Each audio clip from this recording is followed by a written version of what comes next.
Bismillahirrahmanirrahim. Assalamualaikum warahmatullahi wabarakatuh. Waalaikumsalam warahmatullahi wabarakatuh. Waalaikumsalam warahmatullahi Alhamdulillahirrabbilalamin. wabarakatuh. Alhamdulillahirrahmanirrahim. Pada malam hari ini kita bisa berkumpul kembali dalam keadaan sehat walafiat. Mudah-mudahan anak-anak di rumah juga sehat-sehat ya, bunda-bunda. Kalau di rumah nih saya qadarullah anak-anak udah 2 hari ini demam, tapi alhamdulillah udah turun ya. Jadi udah lebih tenang nih, pas banget nih pas acaranya Bu Dokter. Alhamdulillah anak-anak sudah reda gitu demamnya. Nggak jadi saya udah khawatir nih, aduh gimana nih mau ada acara gitu kan. Anak-anak masih sakit, alhamdulillah sudah lebih baik. Jadi bisa ditinggal. Mudah-mudahan, keluarga teman-teman semua diberikan kesehatan, keberkahan, dan, senantiasa dimudahkan dalam segala urusannya. Amin ya rabbal alamin. Baik, sebelum memulai majelis ilmu malam hari ini, kita sama-sama membaca basmalah mungkin ya, agar lebih diridhoi oleh Allah Subhanahu wa taala. Bismillahirrahmanirrahim. Teman-teman, Mbak Asma, Mbak Feni, Mbak Widya, Mbak Sali, dan pembicara malam hari ini, Bu Dr. Novi Nurlaila sudah hadir. Dan sebelumnya saya mungkin mau membacakan dulu ya, CV dari pembicara malam hari ini. Malam hari ini kita akan membahas tentang kesehatan nih, Masya Allah. Jadi biasanya kita baru kali ini kayaknya ya Mbak Feni. Oh udah ya, dulu sempat tentang GERD ya Mbak. Sekarang baru nih yang kedua ya, tentang perawatan kesehatan Iya, gigi gitu sangat pada usia dini. Jadi sebentar saya nyontek dulu ya.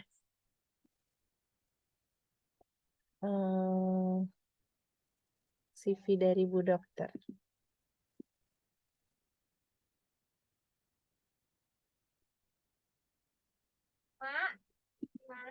Sebentar, Bu Dokter mana ya?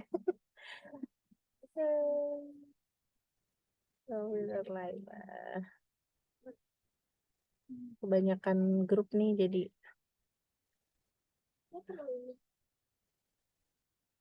enggak nih.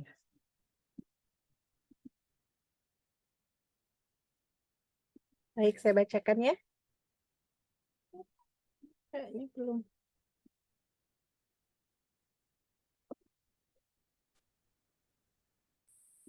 Ya, baik saya bacakan. Profil dari Bu Dokter Gigi Novi Nurlaila. Beliau ini lahir di Tasikmalaya 24 Juni 1982. Kemudian statusnya married, alhamdulillah muslim, dan beliau ini lulusan dari Universitas Padjadjaran Bandung dengan jurusan kedokteran gigi ya, Bu Dokter ya, tahun 2004 sampai 2007. Kemudian ini apa nih, mungkin profesi ya. Oh, 2004-nya. Oke, S1-nya mungkin ini ya. Saya salah. Profesi baru di 2004 2007. Yang 2000 sampai 2004-nya kedokteran S1 kedokteran gigi. Dari TK sampai SMA ini TK-nya di Tasikmalaya, kemudian ketika SD sampai SMA ini di Bandung. Kurang Bandung.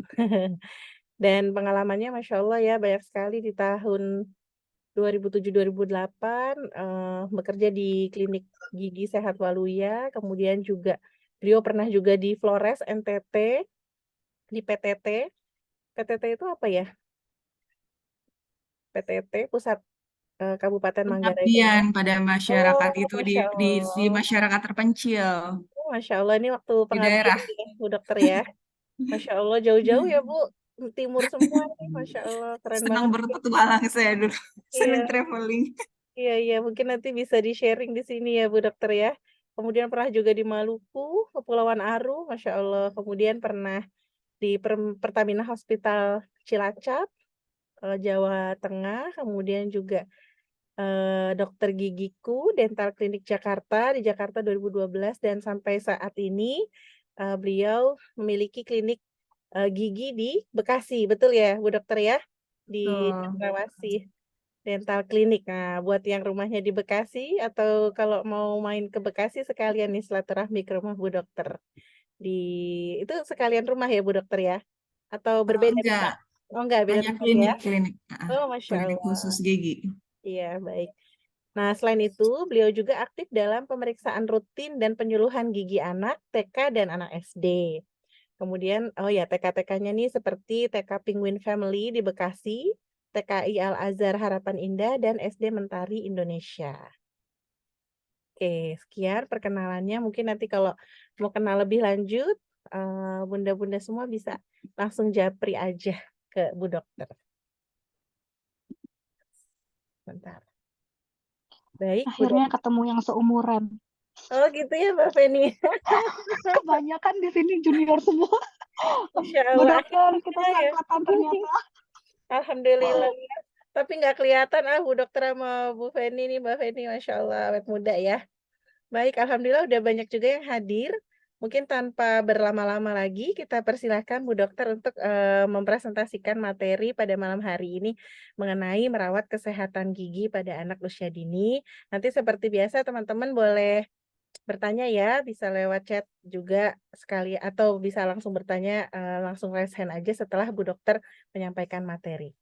Baik, untuk Bu Dokter, yang saya hormati silakan untuk memaparkan materinya. Bisa tutup biar ketemu. Yang mana ini?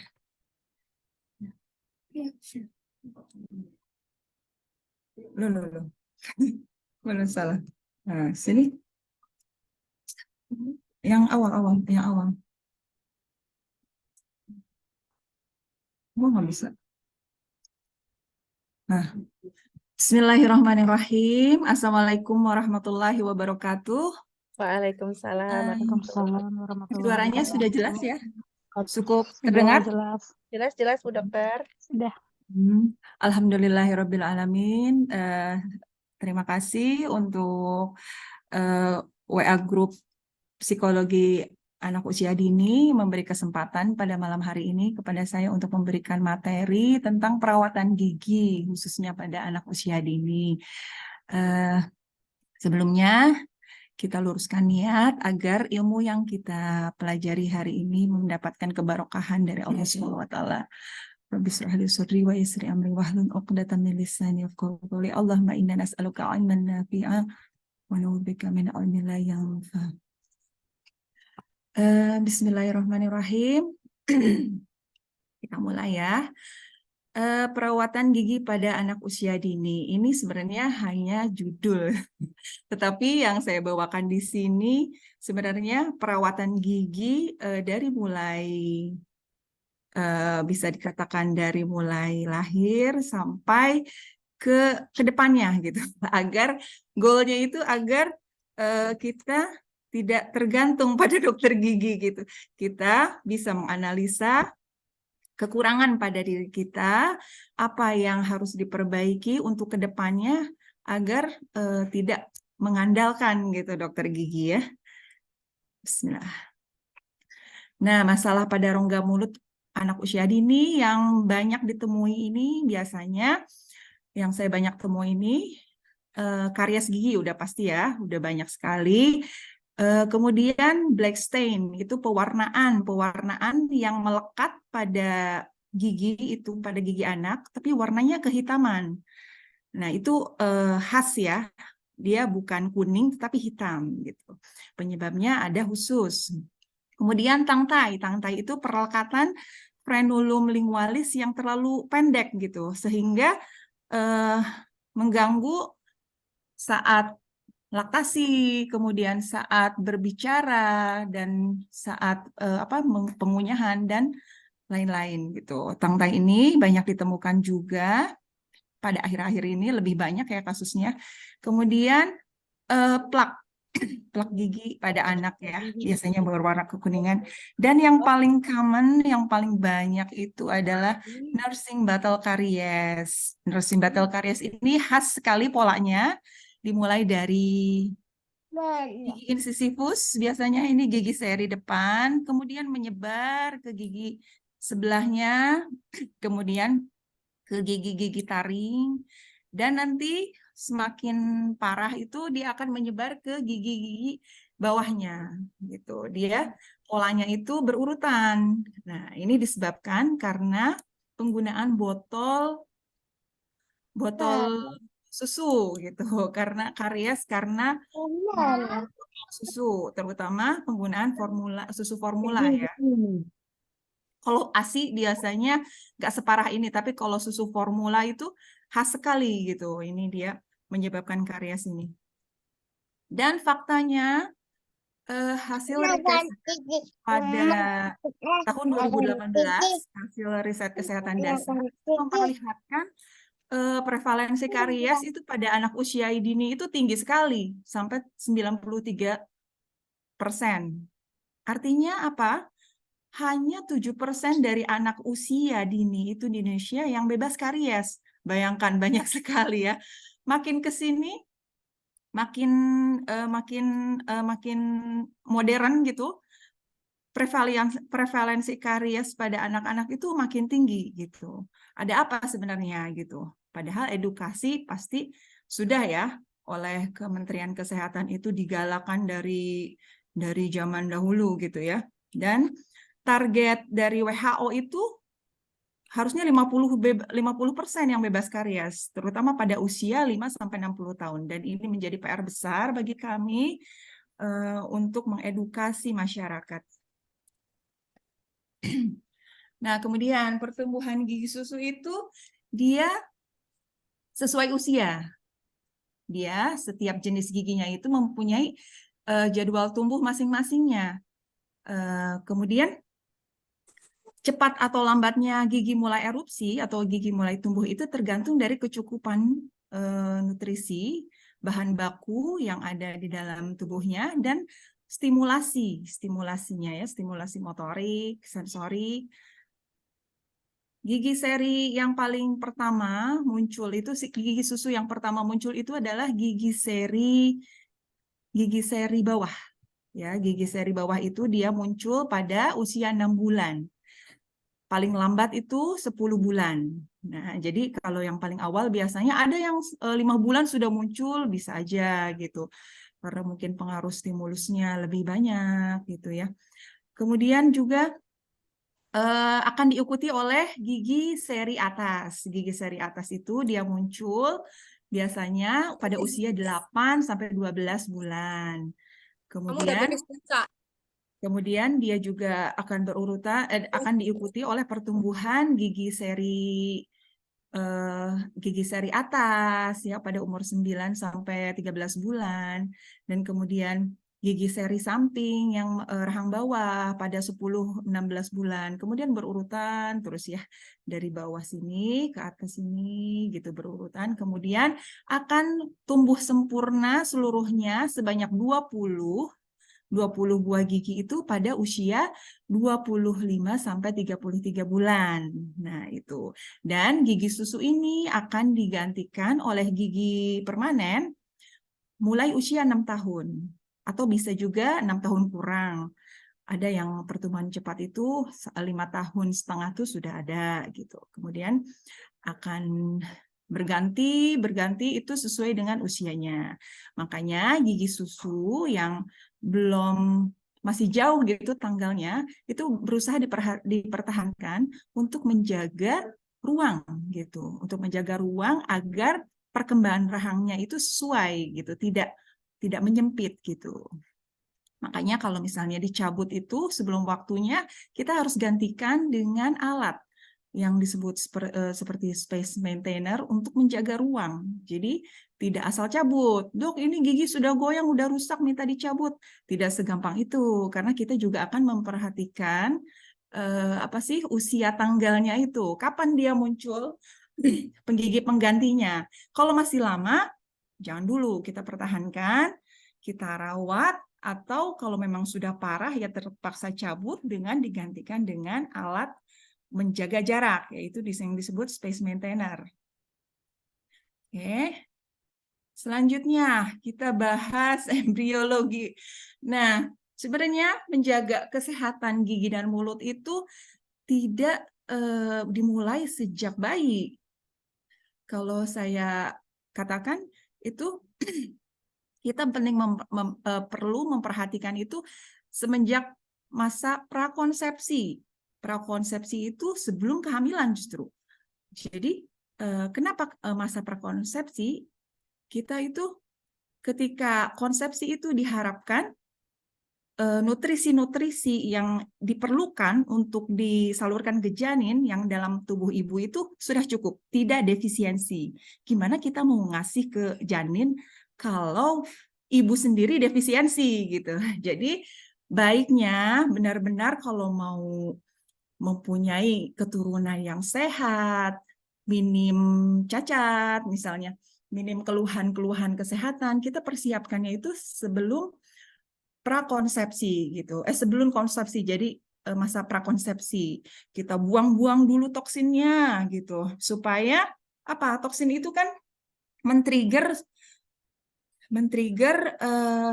pembelahan sel yang tidak diharapkan gitu. Kenapa sel membelah tidak abnormal, secara abnormal, misalnya membelahnya dengan kromosom yang tidak diharapkan gitu, kelainan kromosom itu kan salah satu faktornya itu karena toxic load yang ada di dalam tubuh ibu itu bukan dari tubuh ibu aja sebenarnya, dari warisan dari suami dan warisan dari tubuh ibu itu akan menjadi bakal gitu, menjadi bakal benih yang kedepannya menjadi suatu sel yang akan bertumbuh, berkembang gitu, yang akan mempunyai karakteristik gitu, karakteristiknya sesuai dengan warisan dari ibu bapaknya gitu.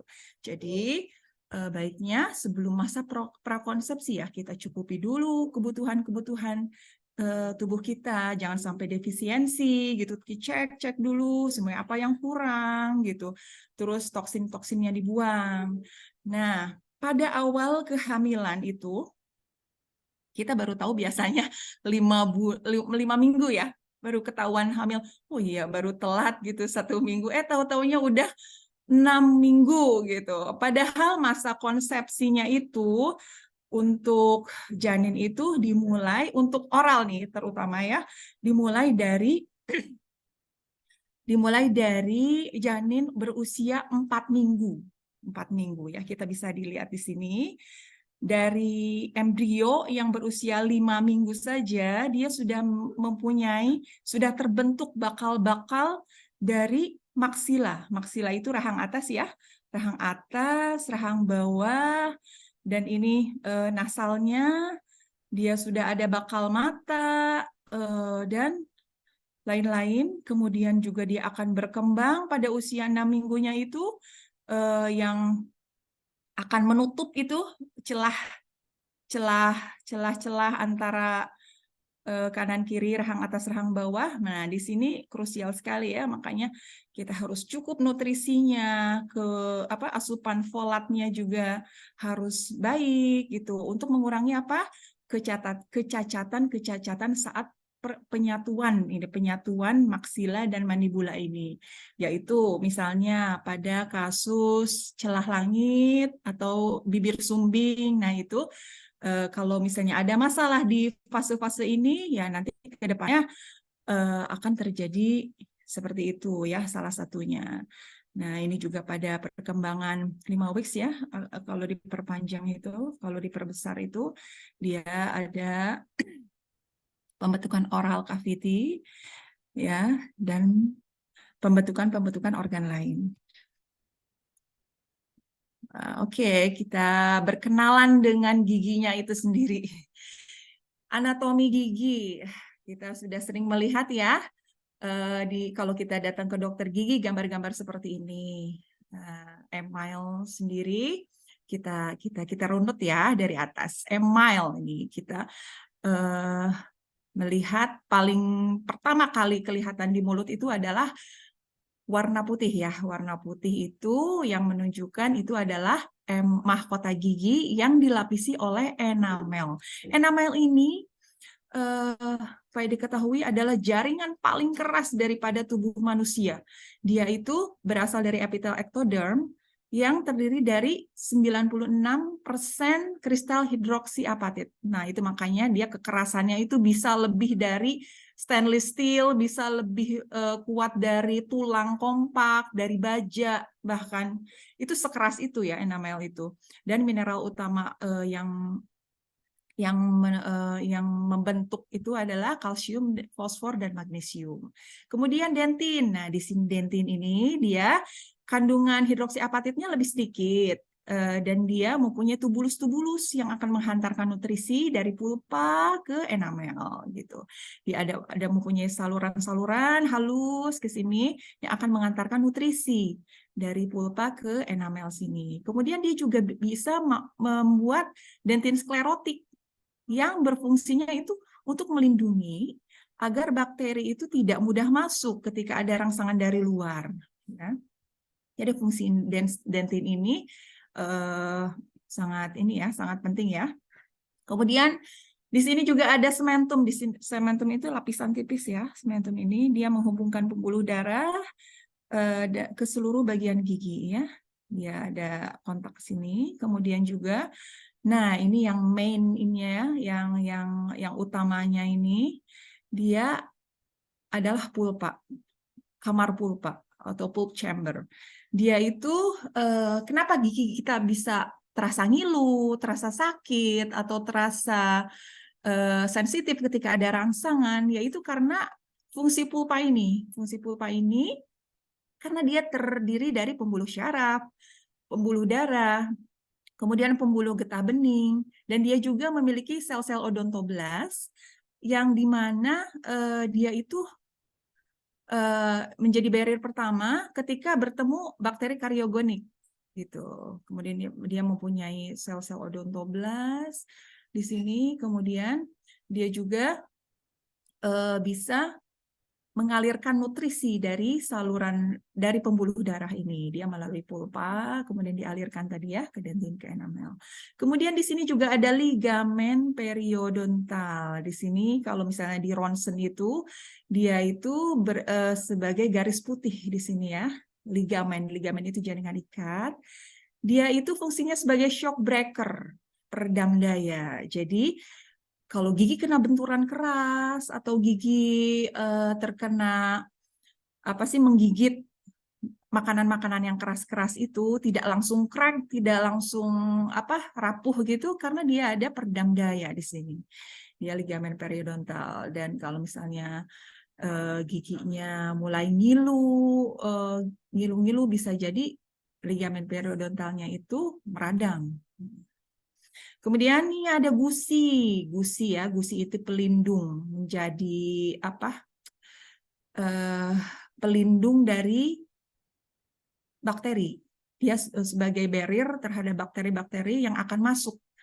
Dia itu uniknya ternyata mempunyai daya serap yang sangat tinggi. Dia 90% sampai daya serapnya itu. Makanya setiap sesuatu zat kimia atau apapun yang kontak dengan gusi itu akan mudah diserap oleh gusi. Okay. Kemudian apa sih nutrisi yang harus diperhatikan untuk gigi gitu? Gigi itu terdiri dari sebagian besar kalsium dan fosfor ya, materi organiknya itu. Dia itu kalsium dan fosfor itu terutama untuk melindungi dan memperbaiki email gigi ya, email gigi. Kemudian dia untuk membentuk supaya gigi itu kuat gitu. Kemudian ada juga protein yang berfungsi untuk membentuk cangkangnya gitu, membentuk rak gigi supaya si mineral-mineral itu mudah diserap gitu. Nah, kemudian zinc juga dia berfungsi untuk kekebalan tubuh. Selain untuk kekebalan tubuh juga dia untuk membantu pembelahan sel, untuk asupan jaringan mukosanya, kemudian Fe atau ironnya juga untuk kekebalan tubuh juga. Kemudian ada magnesium juga kemudian lemak omega 3, dan untuk peran gigi yang optimal itu kita membutuhkan vitamin A, vitamin D3, dan vitamin K2. Jadi kalau kita mengkonsumsi suplemen atau makanan yang mengandung kalsium itu akan dibantu penyerapannya oleh vitamin-vitamin yang 3 ini, vitamin-vitamin yang larut dalam lemak. Jadi selama ini orang tahu hanya dibantu oleh vitamin D3 ya, tetapi mereka mengabaikan vitamin K2 dan vitamin A-nya. Padahal vitamin A dan K2 ini penting juga untuk penyerapan kalsium dan fosfor gitu, agar tidak salah arah. Nah, K2 ini dia fungsinya mengaktifasi protein pembangun tulang yang disebut osteokalsin agar si kalsium dan fosfor itu tepat sasaran, nggak nyasar gitu.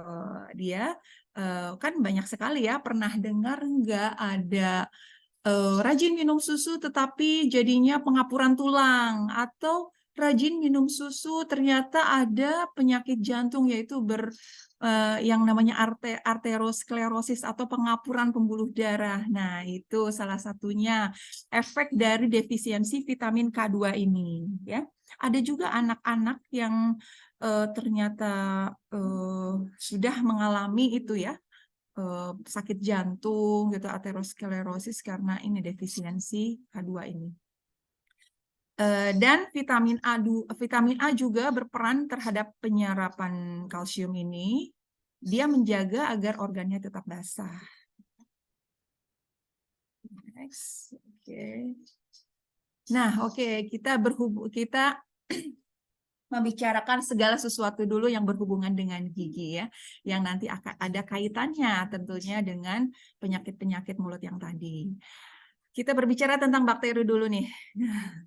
Ini sudah sering saya ceritakan di dental chair, mungkin baru sedikit ya, dokter gigi yang membahas bakteri di dental chair.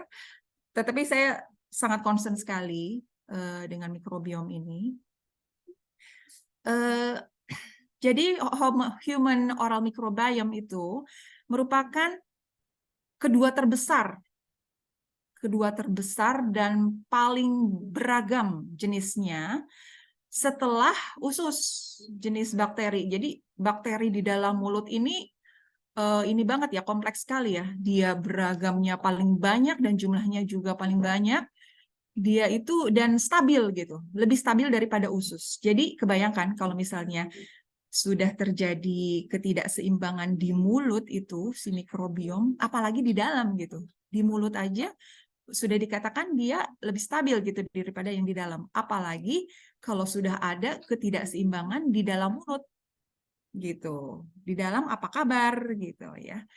Oke, kita masih berkenalan dengan mikrobiom. Jadi mikrobiom itu apa sih? Mikrobiom itu adalah dia bakteri, jamur, arkea. Dia itu menghuni tubuh kita. Bisa dikatakan 50% dari tubuh kita itu dihuni oleh makhluk Allah yang sangat mikro ini, yang disebut mikrobiom. Jadi kita itu semestanya bagi mikrobiom gitu ya. Dan kita tidak bisa, fungsi tubuh kita itu tidak bisa berfungsi dengan baik tanpa bantuan mereka. Ya, jadi fungsinya itu beragam sekali dan jenisnya tuh beragam banget gitu ya. Mempunyai tugas masing-masing gitu ya, di organ-organ tertentu dia jenisnya pun berbeda.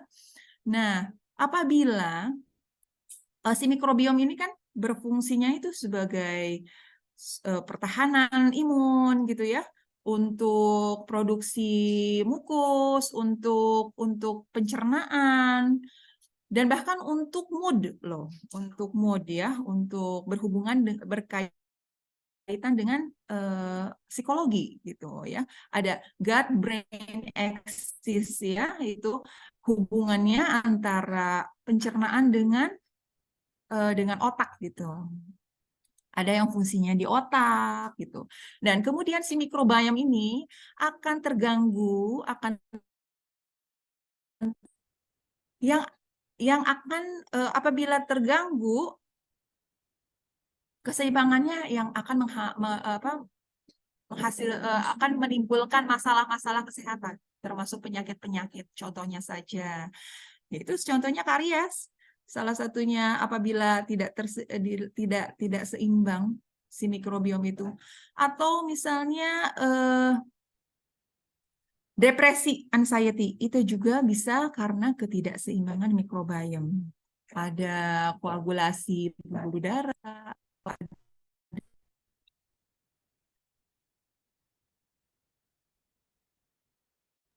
Suaranya hilang, Bu Dokter.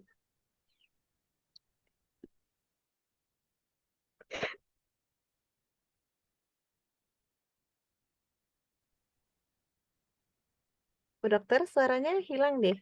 Teman-teman dengar nggak suara Bu Dokter? Enggak. Ada Nggak ya? suara hilang ya suaranya. Coba saya japri dulu.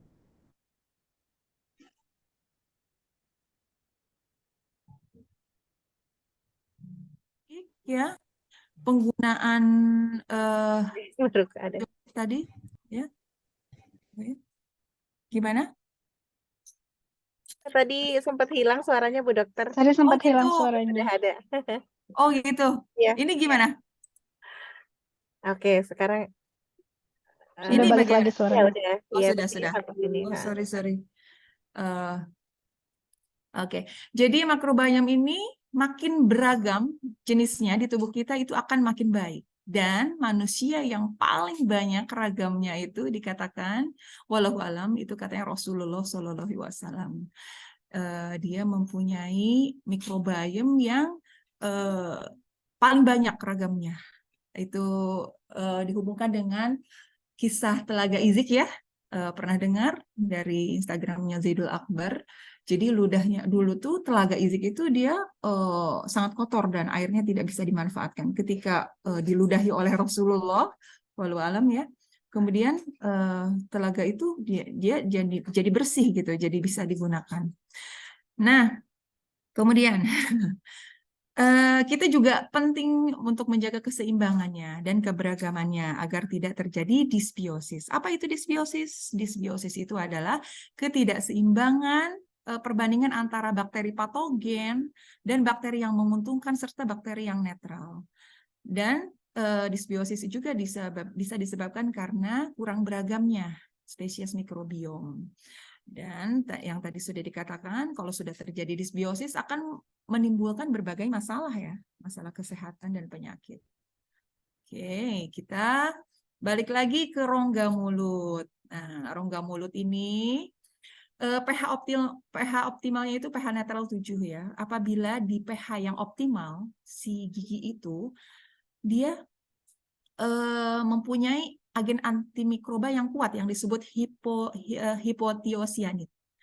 Nah, ini apabila dia sudah akses pergerakan mikrobiom ke dalam rongga mulut itu sangat tinggi lalu lintasnya ya.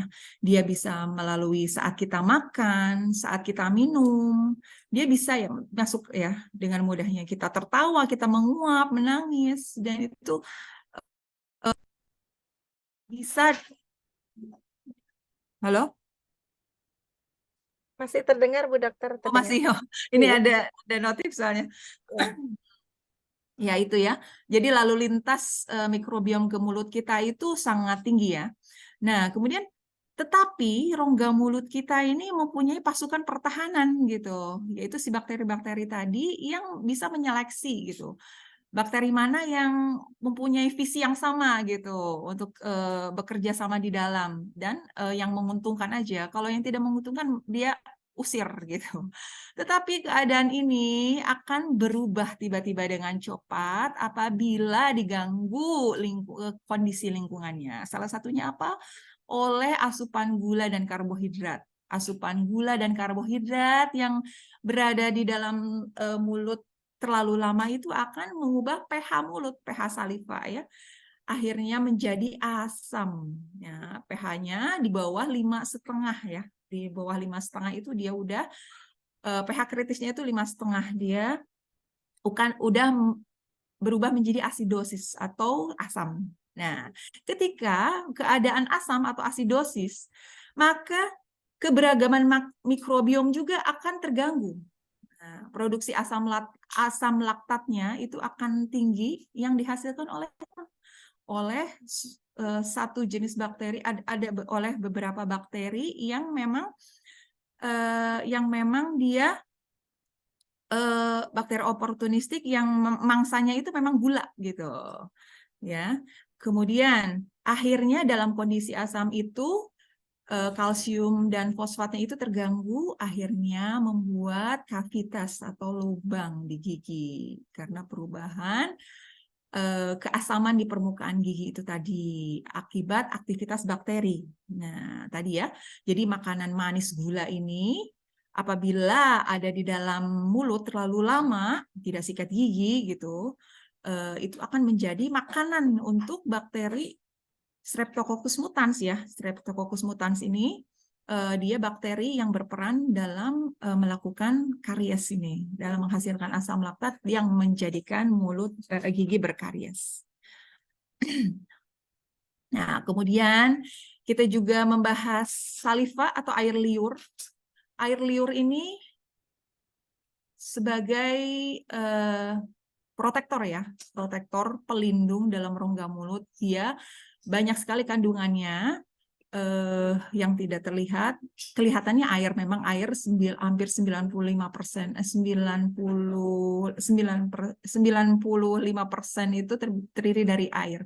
Tetapi selain itu dia juga mempunyai komponen-komponen organik dan anorganik. Nah, komponen anorganiknya saliva itu ada mineral-mineral seperti kalsium, natrium, kalium, magnesium, fosfat, kemudian dan lain-lain ya. Kemudian komponen organiknya juga dia mempunyai protein ya, protein yang berupa enzim amilase, maltase, kemudian vitamin C juga ada, lisosim, dan lain-lain ya. Dan juga dia mempunyai mengandung kandungan hormon ya, hormon kortisol, testosteron gitu.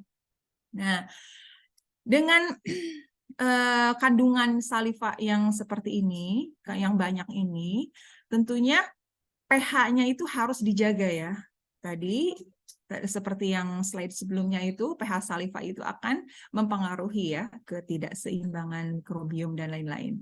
Nah, pH saliva ini selain untuk yang tadi, fungsi yang tadi, kenapa harus dijaga? Karena agar nutrisi itu bisa terserap dengan baik dan keseimbangan mikrobiomnya juga terjaga ya.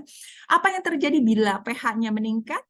pH meningkat ya di atas 7 ini, dia akan bersifat basah. Iya sayang. Iya sebentar.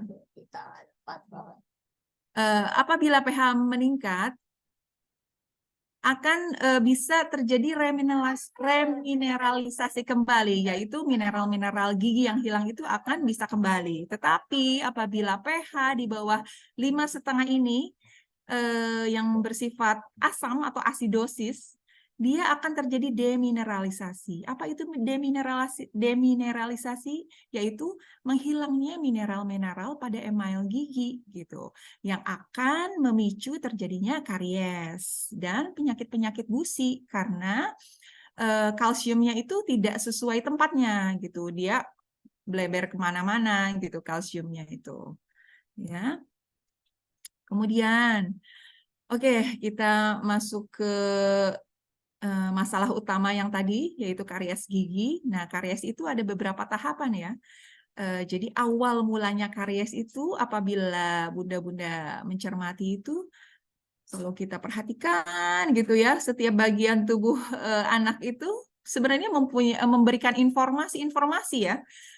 Sinyal-sinyal tubuh itu kalau kita peka gitu, itu udah memberikan informasi kalau ada sesuatu yang nggak beres di tubuh kita. Misalnya, kalau dalam bagian gigi ini, white line ini ya, white spot ini, kalau kita cermati, kenapa ya putih-putih gitu? Ini sebenarnya calon bakal terjadinya karies. Nah, dalam kondisi ini mineral-mineral gigi sudah banyak yang hilang. Nah, karena proses yang tadi ya, apabila dibiarkan, kita abai, kita tidak membenahi, gitu, memperbaiki mineralnya, asupan mineralnya akan berlanjut. Karies itu tidak akan berhenti ya.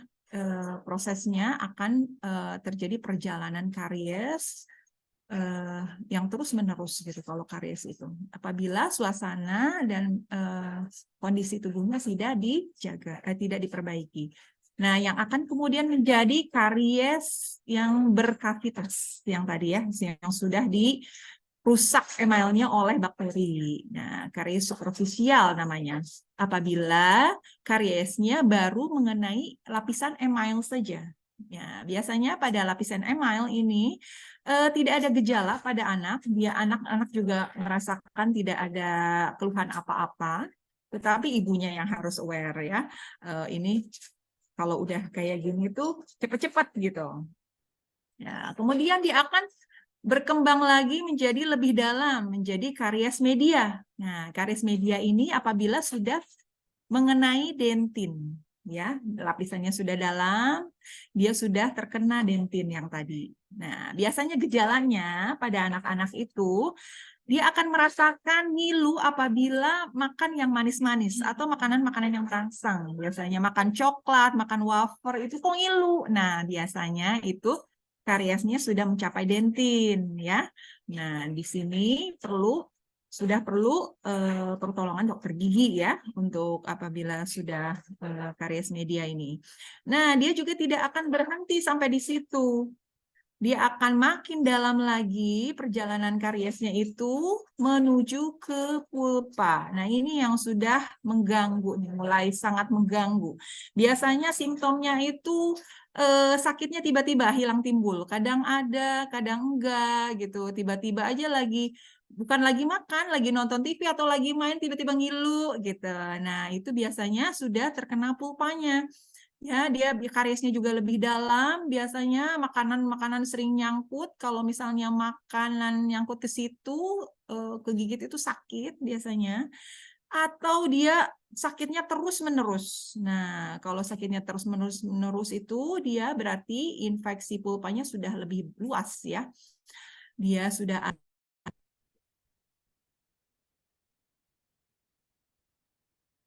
Suaranya hilang, Dok.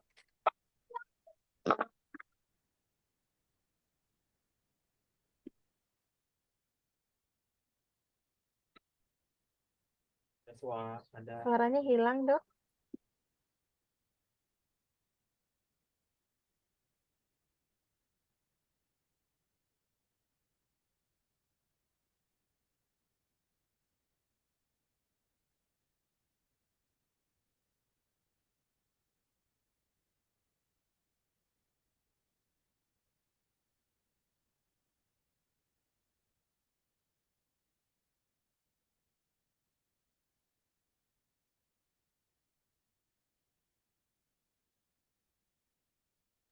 Teman-teman dengar suara Bu Dokter nggak? Enggak. Hilang ya? Iya. Iya.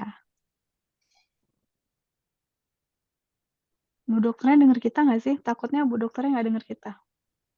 Saya sih udah DM sih. Nggak tahu baca nggak ya? berapa? Suara Bu dokter hilang. Apa? Ini gimana? Sekarang udah kedenger. Udah ada Kok Bu. tiba-tiba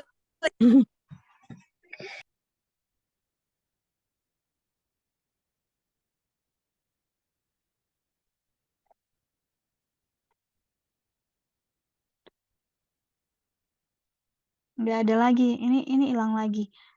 Masalahnya di mikrofonnya atau di mananya sih? Ini Bu dokter. yang Ini buruk jaringan di sananya deh. Oh, jaringan. Iya. jaringannya ya? Apa kurang stabil ya?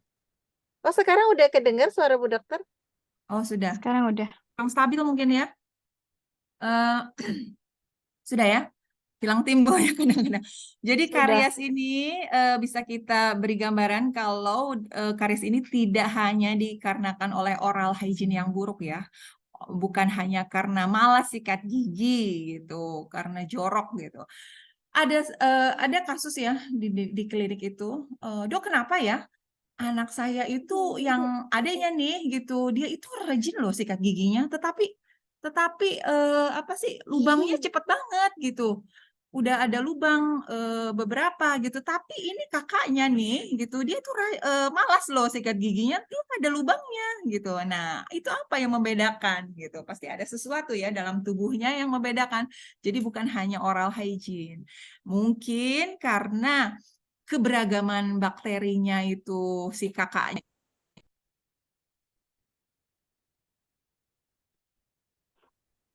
Hilang lagi dok suaranya. Challenge banget ya dok. Semangat dok. Suaranya hilang.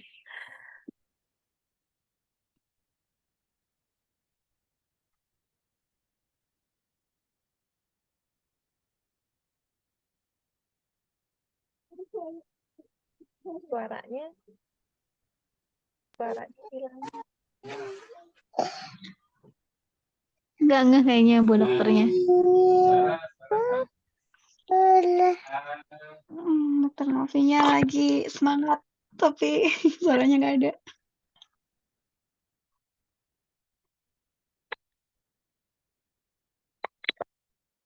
Membuat si mineral itu defisiensi. Gitu. Kemudian, karena defisiensi vitamin D3 dan K2 tadi yang membantu penyerapan kalsium dan fosfor tadi. Kemudian, kebiasaan bernafas melalui mulut juga itu akan memicu terjadinya karies. Ya. Kebiasaan, oke. Nah, ini yang terpenting ini, bagaimana sih cara merawat kesehatan gigi anak itu? Sebenarnya tidak hanya untuk anak ini, bisa berlaku juga untuk dewasa, untuk ini. Jadi cara merawat gigi itu secara keseluruhan ya, tidak hanya dari mekanisnya aja, dari fisiknya saja, tetapi dari dalam tubuhnya juga kita persiapkan agar nutrisi untuk giginya itu juga terpenuhi gitu. Sikat gigi, yang pertama sikat gigi 2 kali sehari, yaitu pada pagi hari dan malam sebelum tidur itu wajib. Jadi kalau misalnya malam setelah sikat gigi tapi dia ngemil lagi, ya harus sikat gigi lagi gitu, karena masih ada sisa-sisa yang tertinggal. Dan seperti kita telah ketahui tadi, kalau misalnya ada gula atau karbohidrat yang mengendap lama di permukaan gigi itu akan menyebabkan si bakteri Streptococcus mutansnya itu kedapatan makanan ya yang membuat karies. Nah, sikat gigi ini saya anjurkan sih terutama untuk anak usia dini yang mungkin cara kumurnya belum bagus gitu ya. Kadang-kadang pasta giginya tertelan gitu.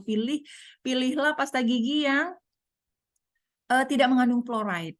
Tidak mengandung fluoride. Jadi fluoride itu sebenarnya salah satu toksik ya untuk tubuh kita. Di mana kalau misalnya dosisnya terlalu banyak pun bisa mengakibatkan dosis letal gitu, dosis kematian. Dan banyak sekali nanti next saya bahas lagi ya tentang dental fluoride toksisitas ini. Ya, jadi yang harus diperhatikan dalam pemilihan pasta gigi juga tidak hanya itu. Kita juga harus memperhatikan bahan-bahan ya, bahan-bahan terutama untuk anak-anak yang berkebutuhan khusus yang dimana mereka toxic load-nya dalam tubuhnya sudah tinggi gitu. Jangan sampailah kita tambah-tambah gitu dengan hal-hal yang kecil tetapi rutin seperti ini gitu ya. Jadi dalam pemilihan pasta gigi pun kita harus perhatikan ya. Selain sikat gigi juga kita perlu flossing. Flossing yaitu membersihkan sela-sela gigi dengan benang gigi dengan dental floss ya. Itu kalau pada anak usia dini masih bisa dibantu oleh orang tuanya karena mereka belum mampu untuk mengangkat gitu untuk melakukan flossing. Jadi terutama sela-sela di geraham ya, habis makan daging atau makan buah-buah yang berserat itu biasanya terselip selat-selat yang tidak terlihat memang ketika kita selipkan dental floss dan diangkat itu ada serat-seratnya. Nah, itu kalau dibiarkan kan serat-serat itu akan menjadi makanan bagi bakteri tadi ya. Kemudian juga Cukupi kebutuhan vitamin-vitamin yang membantu penyerapan kalsium dan fosfor tadi ya, yaitu vitamin D3, vitamin A dan K2-nya tadi. Dan juga cukupi kebutuhan mineral-mineralnya yang mendukung gigi, kekuatan gigi, bisa dari makanan. Yang paling baik sih makanan ya, yang alami gitu. Atau bisa juga dari suplemen. Kalau misalnya kebutuhannya sudah defisiensi, sudah ada tanda-tanda defisiensi, kita kejar dulu dengan suplemen. Kemudian kalau sudah kondisinya optimal, bisa kita lanjutkan dengan whole food ya. Kemudian juga selain nutrisi gigi, kita juga perlu menjaga keseimbangan dan keberagaman mikrobiom tadi. Bagaimana caranya supaya bakteri-bakteri tadi, probiotik itu betah di dalam mulut, betah di dalam tubuh kita gitu. Kita kasih lingkungan yang nyaman gitu untuk dia. Dia itu tidak suka banyak toksin, si bakteri itu. Dia itu secara fitrahnya gitu ya, si bakteri itu ya ingin lingkungan yang baik, yang sehat gitu. Sama seperti manusia sih sebenarnya. Dan mereka juga butuh asupan makanan yang disebut prebiotik. Jadi probiotik itu bakterinya, kalau prebiotik itu adalah asupan makanannya gitu ya. Prebiotik itu biasanya dari makanan-makanan seperti bawang putih, bawang merah, terus tempe, pisang atau sayuran, buah-buahan. Nah, itu biasanya asupan-asupan prebiotik atau raw cocoa gitu, itu prebiotik ya. Kemudian juga penting ini untuk menghindari makanan-makanan ultra processed food ya. Semenjak revolusi industri ini, makanan-makanan itu sudah banyak ya dikemas dengan semenarik mungkin, seinstan mungkin dan apa namanya? Mengikuti selera-selera manusia gitu pada umumnya yang enak-enak gitu. Dan ini menjadi apa ya? Menjadi suatu pergeseran perkembangan karya ini juga sangat-sangat berpengaruh ini. Orang-orang jadi Dr. Weston Price ini dia itu meneliti ya ke seluruh dunia berbagai ras nih contohnya ya.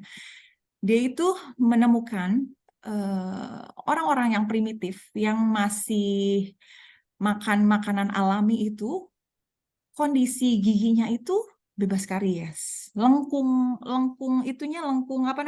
rahangnya itu bagus, tidak perlu orto gitu. Tetapi membandingkan dengan masyarakat modern itu dia yang sudah kena ultra proses itu dia mengalami kesempitan rahang gitu, terus deformitas rahang, kemudian karies dan berbagai penyakit mulut lainnya. Jadi sealami mungkin itu makanan itu akan membuat tubuh kita juga tumbuh sesuai fitrahnya gitu. Jadi selain menghindari ultra processed food, kita juga dianjurkan memperbanyak konsumsi serat, salah satunya sebagai prebiotik tadi ya. Kemudian kita bisa substitusi dengan makanan-makanan yang real food, jadi bukan makanan olahan ya. Misalnya ubi-ubian hanya dikukus atau direbus, pisang dikukus atau tanpa minim proses lah gitu. Kemudian juga batasi asupan gula yang tadi ya penting ya untuk menyeimbangkan pH saliva tadi perannya. Nah, yang tadi saya mau bahas itu tentang fluoride.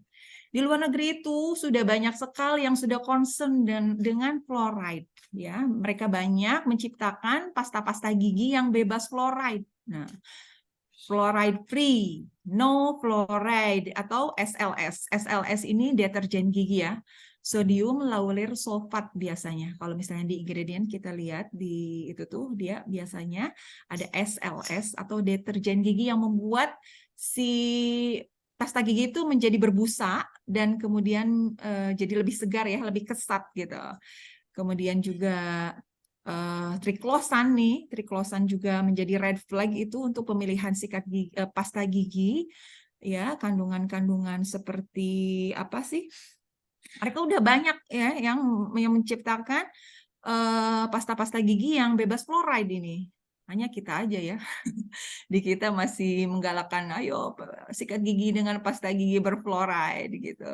Karena tadi apabila dikonsumsi, apabila mengenai gusi, apalagi tadi kan gusi mempunyai daya serap tinggi ya, kena gusi aja dia udah bisa diserap, apalagi kena bawah lidah. Nah, bawah lidah itu penyerapannya itu cepat sekali. Pernah lihat gak kalau misalnya ada obat-obatan yang agar penyerapannya cepat ditaruh di bawah lidah? Iya, Nah, pernah, Dok. Iya. kalau misalnya si fluoride itu kena di bawah lidah, itu akan dengan mudahnya diserap juga oleh tubuh ya. Coba bayangkan, kalau misalnya kita sikat gigi dengan fluoride, misalnya 2 kali sehari dan itu tiap hari. Oke, mungkin dosisnya masih aman gitu ya, bisa dikatakan aman. Tetapi kalau misalnya dilakukan daily, kemudian 2 kali sehari, apa yang terjadi? Ya, kita juga harus concern ya terhadap efek-efek sampingnya. Efek yang akut aja dia bisa menyebabkan mual, muntah. Jadi pernah ada juga, Dok, kenapa ya kalau sikat gigi pakai odol itu jadi mual? Nah, berarti dia sudah ada sign tuh kalau dia sensitif terhadap fluoride. Ada orang-orang dengan tubuhnya yang sudah sensitif terhadap zat tertentu. Kemudian juga bisa menyebabkan hipokalsemia, itu kalium darahnya rendah ya. Kemudian juga menyebabkan tekanan darah rendah atau hipersalivasi, yaitu berlebih salivanya, air ludahnya. Kemudian juga bisa menjadi mengganggu pernafasan ya. Kemudian efek kronisnya juga dia bisa juga menimbulkan dental fluorosis. Dental fluorosis itu karena penggunaan fluoride yang berlebih ya. Dia biasanya putih-putih itu di lapisan giginya. Kemudian dia juga tulangnya mengalami fluorosis, yaitu ya seperti apa kehilangan mineralnya, kehilangan mineral tulang. Kemudian juga iritasi lambung dan lain-lain ya. Bahkan kanker juga ya, karena toksiknya itu. Jadi apalagi pada anak-anak usia dini yang notabene mereka cara kumurnya aja belum bagus gitu ya. Terus kadang-kadang odolnya ditelan, kadang-kadang suka ngemilin odol. Aduh, saya pusing itu. Kalau misalnya dengar anak saya suka ngemilin odol, aduh, ini gimana? Odolnya pakai apa, Bu? Gitu. Aduh, saya udah pusing gitu. Baru di situ saya nggak bisa diam diri kalau misalnya suruh ganti odol gitu. Kalau nggak, anak saya itu jarang pakai odol juga sih. Kadang-kadang aja pakai odol. Sekarang udah banyak sih beredar dia di, ya. Oh, pakai odol. Oh, gitu. Ada sikat giginya pakai apa? VCO. Anak saya sikat giginya pakai VCO kadang-kadang. Pakai virgin coconut oil. Dia udah bisa, dia biasa sebelum disikat, Bunda telan dulu. Oke, ditelan dulu baru dia disikat gitu. Itu pakai VCO. VCO juga bagus ya untuk kesehatan rongga mulut. Kalau pada dewasa itu saya sering sarankan untuk melakukan pulling VCO. Pulling VCO itu dia mendiamkan 1 sendok makan virgin coconut oil di dalam di dalam mulut kira-kira 15-20 menit. Sambil aktivitas, sambil masak, sambil apa gitu, sesekali aja dikumurin. Nah, itu fungsinya banyak sekali sih. Selain untuk detoks tubuh, dia juga untuk apa? Bikin gigi lebih putih. Tapi caranya alami. Nah, terus dia juga ada antibakterinya kan? Ada antibakteri, antivirus, anti jamur yang alami, tapi dia tidak mengacak-ngacak pH mulut gitu. Seperti obat kumur. Kalau obat kumur kan bakteri baiknya ikut terbasmi ya. Kalau VCO efeknya sama, dari penelitian itu pernah ada jurnalnya. Kalau efeknya itu antara obat kumur dengan VCO itu sama, tetapi bedanya keuntungannya lebih banyak gitu daripada obat kumur. Ya, jadi nanti saya kasih note juga buat dewasanya ya, tambahan note-nya untuk untuk menjaga kesehatan dewasa. Kemudian, oke, apa sih kalau misalnya kira-kira udah ada gejala kekurangan kalsium, bisa aja sih dari makanan kita. Memang yang kalau penyerapannya bagus, nggak ada masalah dengan pencernaan ya kita baiknya sih dari makanan aja gitu. Jadi kalsium itu tidak hanya susu ya. Yang kita tahu selama ini anak saya jarang minum susu, nggak suka minum susu, makanya gigi keropos. Jadi kalsium itu tidak hanya dari susu ya. Memang sih susu itu khususnya raw milk ya, tapi bukan susu UHT ya. Itu baik sekali ya kandungan kalsiumnya itu. Tetapi selain itu juga makanan-makanan daun-daun hijau gitu, makanan-makanan.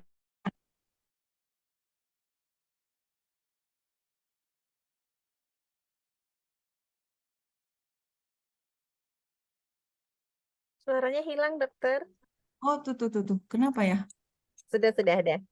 Ah, suka tiba-tiba hilang. Kenapa ya? Aduh. Yaitu asupan kalsium itu tidak hanya dari susu ya, tetapi dia juga dari raw cheese, dari Greek yogurt, dari chia seed atau apa sih sayuran-sayuran hijau ya. Brokoli Dari juga.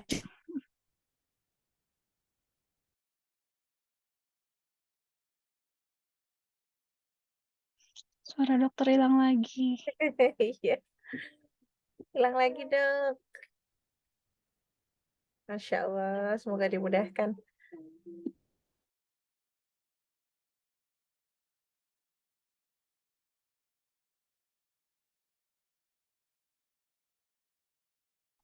Udah banyak pertanyaan tuh di kolom chat Mbak Di. Iya, Mbak Fen lagi saya catetin nih biar nggak scroll ulang. Ini Bu dokternya kayaknya keluar ya. Masih ada. Silakan Bu Ada. dokter, suaranya sempat hilang. Oh iya,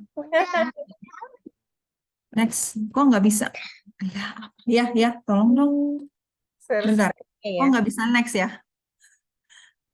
Keluar nih share screen-nya nggak ada. Oh, oke. Nah, tadi kita juga membahas vitamin K2. Nah, vitamin K2 ini dia hanya didapatkan dari produk bakteri. Dia berasal dari organ hewan-hewan yang pemakan rumput. Harus makan rumput. Karena dari makan rumput itu ada bakteri khusus yang dia bisa menghasilkan vitamin K2. Atau dari makanan-makanan fermentasi khusus ya. Ya, balik lagi ke bakteri ini ya. Jadi K2 itu sumbernya lebih banyak dari hasil produk bakteri seperti kefir, sauerkraut, bitfas gitu, terus kefir, tepache atau natto ya. Natto itu yang fermentasi kedelai, kemudian raw cheese itu keju, bukan keju-kejuan ya. Kalau kayak Kraft, raw cheese itu biasanya keju-kejuan sebenarnya. Kalau keju yang asli itu dia komposisinya hanya susu dan rennet bakteri. Misalnya dia keju Gouda atau keju yang keras-keras itu biasanya memang agak mahal sih kalau keju-keju yang bagus itu. Mazarat, Gouda, Baros gitu ya. Dia merek-merek itulah biasanya kalau di Super Indo tuh saya belinya Bega, kalau enggak Baros ya. Biasanya itu raw cheese yang bagus gitu, yang memang banyak manfaatnya gitu dan mengandung vitamin K2 ini. Nah, vitamin K2 ini yaitu tadi biasanya dihasilkan oleh bakteri. Vitamin K2 ini fungsinya tadi agar penyerapan kalsiumnya tidak nyasar ya. Share screen-nya hilang Bu dokter. Hah? Share screen-nya hilang. Oh gitu. Iya. Coba Ini? di-share ulang. Ini? Di kami nggak muncul. Waduh. Coba Bentar. ulang lagi. Sebentar. Iya. Kok bisa nggak muncul? Kak?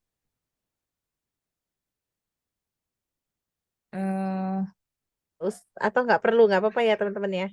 Kita dengerin aja ya. Ini gimana share screen-nya hilang? Sebentar. Saya dibantu anak saya. Nggak apa-apa Bu, saya juga sama kadang-kadang begitu. Masya Allah, semangat ya Bu Dokter. Gimana ini? Share screen-nya hilang kan? Masih belum kelihatan ya? Belum, belum. Diulang. Mana? Mana? Bukan Pak. Oke, ini Sudah muncul. udah Iya, muncul kembali ya. tinggal diperbesar. Kalau nggak suara, Iya. screen-nya hilang. Aduh, maaf ya. Nggak apa-apa Bu Dokter.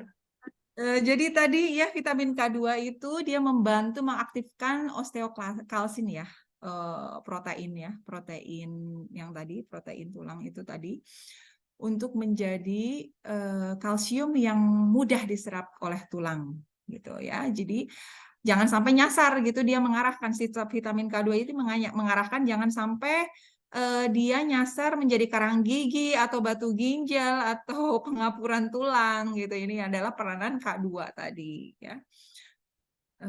Next, kemudian kita juga bisa mendapatkan asupan vitamin D itu selain berjemur itu bisa dari jamur. Jamur yang dijemur. Kita sebelum konsumsi jamur itu dijemur dulu, dia vitamin D-nya meningkat loh. Jadi jamur yang dijemur itu akan menghasilkan vitamin D yang lebih tinggi gitu. Kemudian juga dari telur gitu ya. Telurnya itu kalau bisa ya telur organik yang dimasaknya tidak terlalu matang ya. Jadi yang lebih baik lagi ya yang masih mentah gitu. Tapi dia harus organik ya. Kalau mau minum egg yolk, kalau mau konsumsi egg yolk. Kemudian juga dari raw milk. Tadi saya bahas raw milk itu tadi pernah mendengar, pada tahu kan raw milk ya? Beda loh dengan susu UHT atau susu pasteurisasi yang ada di supermarket. Jadi raw milk itu dia sifatnya sama seperti ASI. Dia masih mengandung vitamin-vitamin yang asli gitu, bukan fortifikasi. Dia masih mengandung enzim-enzim yang asli gitu, enzim yang menguntungkan, bakteri-bakteri yang menguntungkan, kemudian imunoglobulinnya masih ada gitu. Pokoknya zat-zatnya belum banyak hilang. Itu raw milk ya. Raw milk banyak dijual juga di online. Biasanya saya kalau nggak merek Valik Farm ya Gatwelsan itu dia merek-merek raw milk ya. Seliternya nggak beda jauh sih harganya ya. Jadi perlakuannya itu sama dengan perlakuan ke ASI. Jadi kalau bisa ya jangan dipanaskan karena kalau susu sudah dipanaskan, dididihkan apalagi itu sudah banyak yang rusak ya isinya. Kemudian dia juga si vitamin D bisa didapat dari ikan-ikan berlemak, ikan salmon, tuna gitu ya. Kemudian juga dari yogurt Greek yogurt dan banyak sekali dan banyak lagi ya sumber vitamin D lainnya. Oke, kesimpulannya adalah kita sudah berada di akhir. Jadi mulut itu adalah jendela pertama. Ya, mulut kita itu menjadi jendela pertama yang memberi gambaran kondisi di dalam tubuh kita dalamnya. Jadi kalau sudah ada gangguan di dalam mulut, apalagi di dalam gitu, itu udah menjadi sinyal pertama gitu di mulut biasanya. Apalagi dari lidah ya. Kalau tradisional Chinese medicine itu kita bisa menganalisa dari lidah. Kemudian ketika kita sedang memperbaiki kondisi rongga mulut secara holistik, secara keseluruhan, maka kita juga sedang memperbaiki keadaan seluruh tubuh kita. Sekian mungkin presentasi dari saya. Apabila ada pertanyaan, silahkan ya. Saya kembalikan ke moderator. Jazakumullahu khairan wa barakallahu fiik. Assalamualaikum. Waalaikumsalam Waalaikumsalam warahmatullahi wabarakatuh. Jadi, Keren. terakhir, Banyak banget informasinya. Masya Allah ya, malam hari ini daging semua ya Mbak Feni. Berasa kita dengerin kuliah kedokteran gigi, Masya Allah. Berasa dapet ya. Iya. Mudah-mudahan Tapi bahasanya bisa dimengerti nggak ya? bisa, insya Allah, insya Allah. Insya Baik, Allah. Bu Sederhana Dokter, mungkin. udah banyak pertanyaan nih di kolom chat ya. Mungkin saya Oh bacakan iya, satu-satu ya, Bu saya. Dokter. Yang Oke, pertama oke. ada dari Mbak Yuli, Bogor. Nah, Mbak Yuli nanya nih, Bu Dokter, anak saya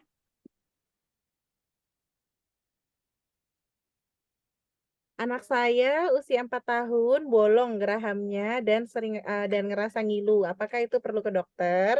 Itu yang pertama. Mungkin saya bacakan tiga pertanyaannya dokter karena cukup banyak juga. Iya. Kemudian pertanyaan yang kedua dari Mbak Uli. Mbak Uli bertanya, baiknya usia berapa ya dokter? Baiknya usia berapa seorang anak sudah boleh cabut gigi? Nah, kemudian yang ketiga dari Mbak Sali. Mbak Sali cukup banyak juga nih. Oh mungkin dari Mbak Yuli dan Cak Uli aja dulu deh Bu Dokter. Ntar Mbak Sali soalnya ada sekitar 3 pertanyaan. Oh Baik, ya. silakan Bu Baik. Dokter. Baik, Bismillahirrahmanirrahim. Jadi pertanyaan yang pertama dari Mbak siapa tadi? Mbak Yuli. Mbak Yuli ya, Mbak Yuli. Ya, Mbak Yuli untuk keluhan sudah ada ngilu tadi, seperti sudah dijelaskan tadi, dia biasanya sudah mengenai dentin ya.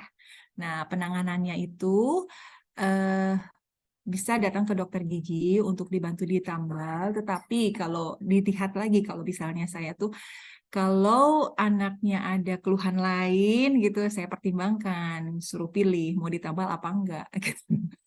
Karena kalau di holistik itu penambalan itu juga ada apa? Ada warningnya ya.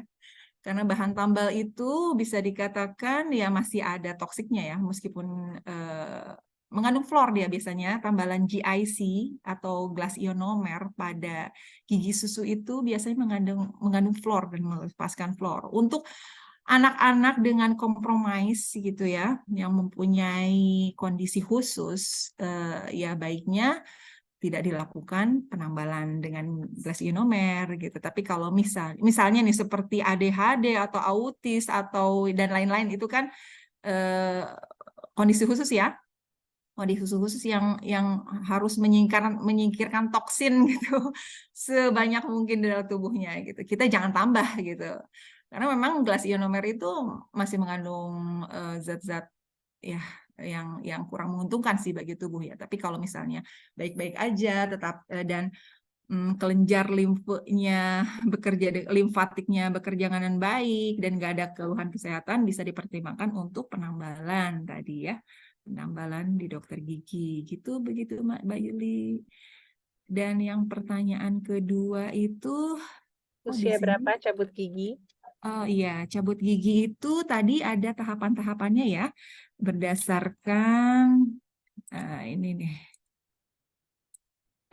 Coba saya share lagi ya. Mana ini?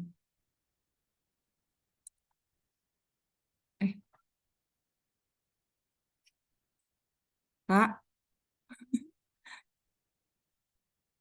ini mau share screen yang tadi ini gimana? Mau share yang ini. Jadi gigi itu dia ada usia-usia tanggalnya ya, dia ada usia-usia kapan digantikan. Nah, ini kelihatan ya, di sini kita lihat lagi Belum kelihatan tabelnya. dok? Ah, belum. Nah, Paus ini paus nih. Ini paus tuh. Ini di paus tadi. Nah, ini udah kelihatan ya. sudah. Nah, ini ya, ada gigi seri rahang atas, ada gigi seri rahang bawah. Jadi kalau misalnya dia tanggalnya masih lama, berusaha dipertahankan gitu ya. Kecuali kalau misalnya sudah terjadi penumpukan ya. Penumpukan itu disebut persistensi. Jadi kondisi di mana si gigi dewasa sudah tumbuh, tetapi si gigi sulungnya itu nggak mau tanggal gitu. Jadi dia numpuk. Nah, itu harus bantu dicabut gitu untuk membantu ruang gerak bagi gigi baru gitu. Itu kondisi-kondisi gitu. Tapi kalau misalnya dia masih lama gitu, waktu tanggalnya baiknya dijadikan space maintainer alami. Dia menjaga ruangan alami dengan cara apa? Yaitu dirawat jangan sampai mudah dicabut ya. Kalau yang perlu ditambal, perlu perawatan saluran akar ya perawatan saluran akar gitu. Sudah cukup mungkin? Jadi itu kata Mbak Uli, anaknya gerahamnya itu bolong-bolong dok gitu. Jadi perlu dicabut atau perawatan aja? Oh, itu mungkin sisa akar mungkin ya. Kurang tahu deh. Kalau sis Ini dia bilang kalau sisa bolong-bolong. akar, kalau sisa akar yang sering menimbulkan abses baiknya dicabut gitu. Dan kalau memungkinkan dibuatkan alat space maintainer tadi. Space maintainer itu alat untuk menjaga jarak ya, supaya si lengkung rahangnya itu terjaga, tidak menyempit. Karena kalau gigi dicabut sebelum waktunya itu nanti perkembangan rahangnya itu akan menyempit. Nah, dia tidak akan lengkungnya itu tidak sesuai dengan seharusnya gitu, karena dia tidak ada yang menjaga ruangannya gitu. Jadi kenapa si gigi susu itu tidak asal cabut karena mempertimbangkan perkembangan lengkung rahangnya gitu sebagai tempat gigi-gigi menggantikan. Sudah jelas? Berarti baiknya dicabutnya nanti kalau sudah waktunya gitu ya, Bu. Iya. Kalau Tapi geraham kalau itu kan di usia 10 tahun gitu. oh iya, nanti aja kalau sudah dekat waktu penggantinya. Kecuali dia sudah menjadi vokal infeksi ya yang tadi. Kalau sudah dia sering abses atau sering menginfeksi, ya itu terpaksa harus dicabut dan dijaga jaraknya gitu. Kalau untuk gigi depan sebenarnya tidak terlalu butuh space maintainer ya. Yang penting itu gigi-gigi posterior, gigi belakang, geraham-geraham itu biasanya yang suka rahangnya itu menjadi sempit ya kalau tidak digantikan ruangannya, kalau tidak dijaga ruangannya. Itu.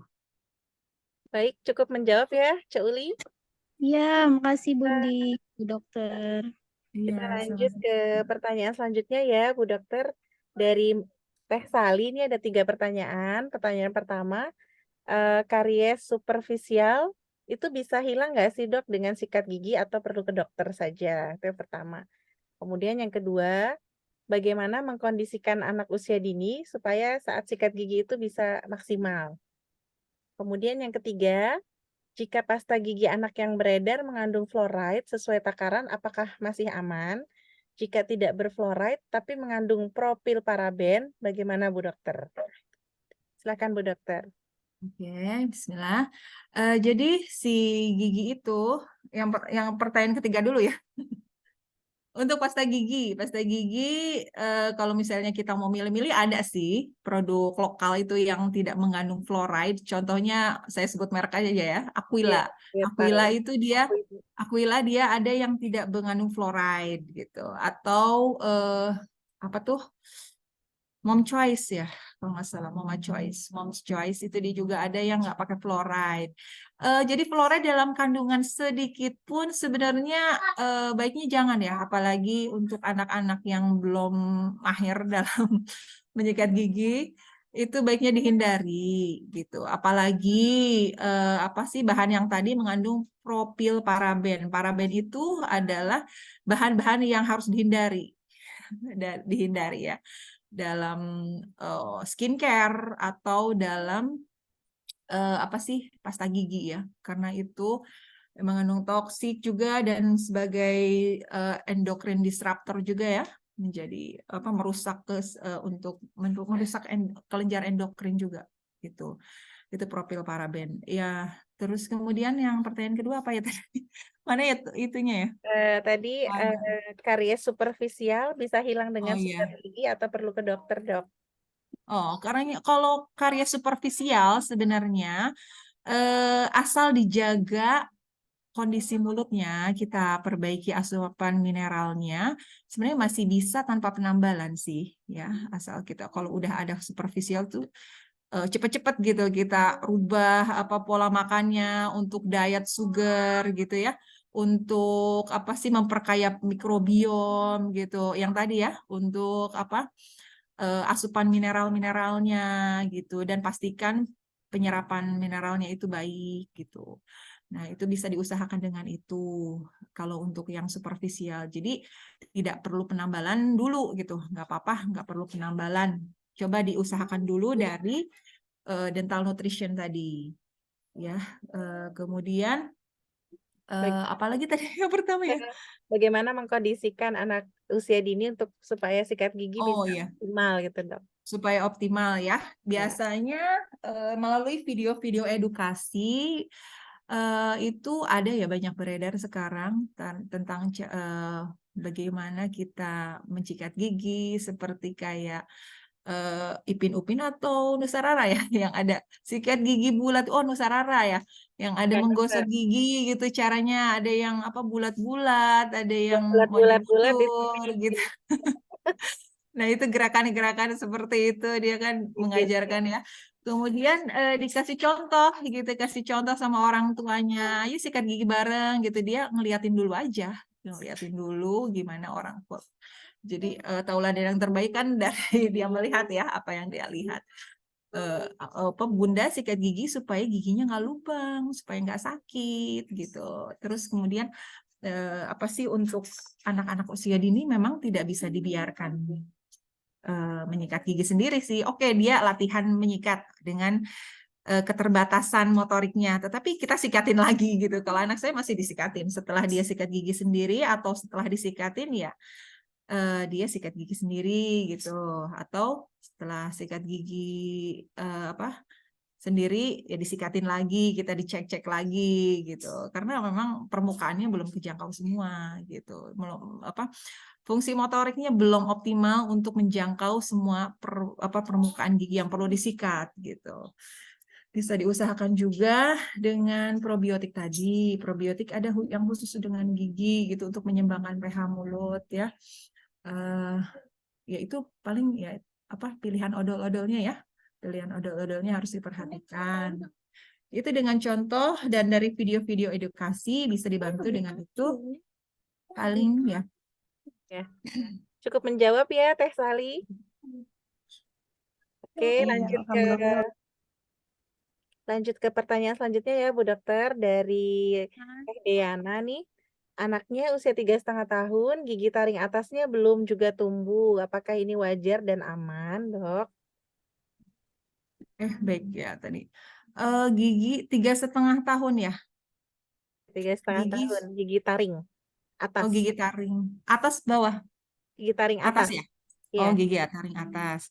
Gigi taring atas itu dia, nah gigi taring atas itu dia munculnya kan umur mulai 16 sampai 22 bulan ya, 22 tahun berarti 2 tahun ya. Kalau 2 tahun biasanya udah lewat berarti ya, kalau 3,5 tahun. Nah, kita kalau misalnya dia belum muncul juga dan belum ada tanda-tanda, bisa juga tidak ada benih agenesi, bisa aja. Atau dia bukan impaksi, dia tidak muncul ke permukaan gitu. 3,5 tahun ya tadi? Iya, Dok, 3,5 tahun. 3,5 tahun. Berarti kalau 3,5 tahun dia udah lewat masanya jauh ya. Selain observasi selama 6 bulan, kalau memang tidak itu apa namanya, sebenarnya bisa dilakukan ronsen ya, tetapi tidak, kalau untuk anak kecil sih tidak apa, kurang ini ya, kurang apa namanya, kurang bermanfaat sih ya. Kita ya perlu diperhatikan aja asupan kalsiumnya mungkin ada yang kurang, dan ditambah dengan stimulus. Kalau gigi yang lainnya gimana? Teh Diana mungkin bisa open mic. Gigi yang lainnya gimana, udah Teh? aman, Dok. Hanya gigi taring aja ya? Ya, gigi taring atas yang dua itu belum tumbuh Oh. sampai sekarang. Udah ada kayak tumbuh kecil gitu, tapi udah saya tunggu-tunggu kok belum tumbuh keluar semua gitu. Oh gitu. Kalau kayak gitu ditunggu aja dan distimulus saja. Distimulus dengan misalnya menggigit-gigit wortel kukus yang masih agak keras tuh. Itu dia titer alami ya. Kalau nggak dia suruh mengunyah makanan-makanan yang agak bertekstur gitu. Itu bisa menjaga. Kalau misalnya udah ada tanda-tanda bonjol gigi sih, itu ditunggu aja. ditunggu aja sambil distimulus dan asupan mineralnya diperhatikan gitu. Mungkin dia apa sih lambat keluar karena asupan mineralnya kurang gitu. Jadi sebenarnya kayak mulai dari bayi lahir itu kita butuh asupan vitamin D3 sih. Vitamin D3 itu dibutuhkan dari mulai bayi lahir. Karena kita tidak bisa mengandalkan terus-terusan apa sih dari menjemur gitu, berjemur ya. Vitamin D3 itu apa sih perlu sih dikasih suplemen gitu. Untuk salah satunya itu untuk membantu pertumbuhan dan perkembangan gigi. Coba dikasih suplemen D3 nih. Dan asupan kalsium dari makanan gitu. Suplemennya ada rekomendasi, Dok? Kalau saya itu pakai itu loh, California Gold. Atau Child apa sih? Biasanya PO dari iHerb. Kalau saya Child Life. Child Life itu dia ada tetes. Kalau si California Gold itu mana ya? Ada sih di belakang. Dia ada tetes juga. Satu tetesnya itu 400 IU gitu. Dia biasanya PO dari luar sih ya. Kalau suplemen gitu. Biasanya dari iHerb itu ada yang suka buka PO gitu. Kalau nggak di online shop juga ada sih, tapi yang harus dari toko yang terpercaya sih bisa ya. Kalau asupan kalsium, ada juga suplemen-suplemen yang sudah lengkap, kayak ada D3-nya, ada K2-nya, ada kalsiumnya, ada magnesiumnya, tuh ada. Pilih-pilih aja, coba suplementasi dengan yang kayak gitu dibantu ya. Takutnya nggak cukup dari makanan kan. Nah, bisa dibantu dengan suplemen-suplemen seperti itu. Kalau anak saya dikasihnya Animal Parade ya. Animal Parade dari Natur Plus. Dia itu udah ada vitamin D3-nya, ada K2-nya, ada probiotiknya. Pokoknya lengkap sih. Itu biasanya sama tambahan probiotik dari produk Bioteha kalau saya.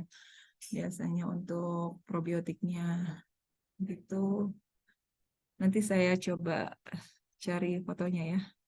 Ya. Itunya untuk suplemennya, fisiknya. Sudah Mungkin cukup itu ya. ya.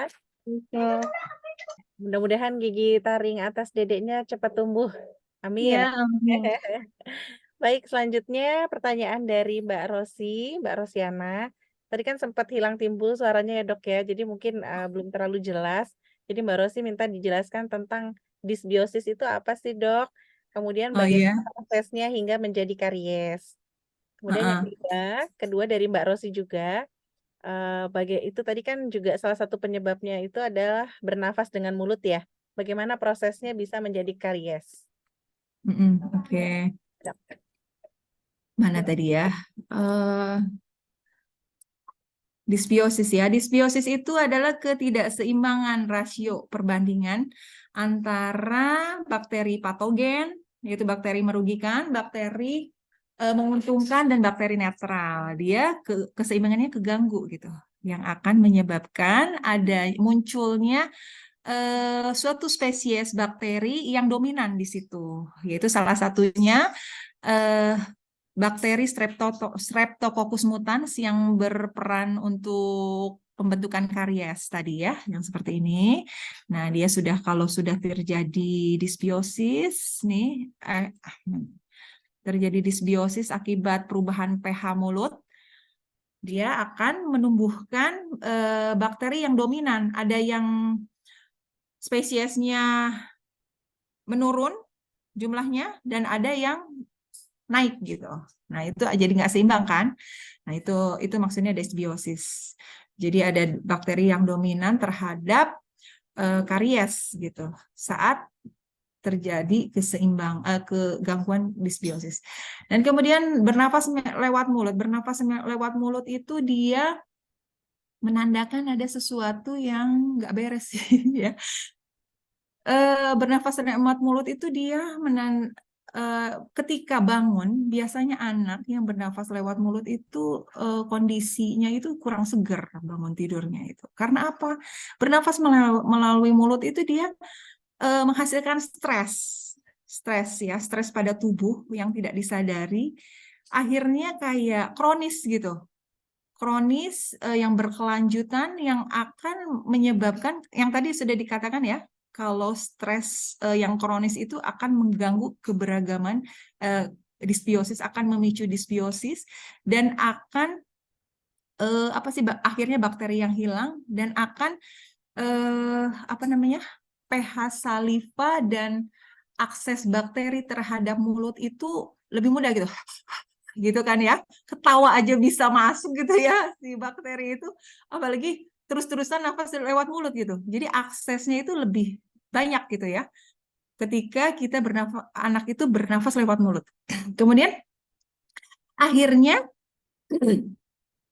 ketika kita bernafas lewat mulut itu lingkungan dalam rongga mulut pun berubah gitu. Tidak seperti yang seharusnya yang ber-pH 7 dan kegiatan bakterinya optimal gitu. Jadi akhirnya memicu mulut kering pertama ya. Akhirnya produksi saliva lebih sedikit biasanya.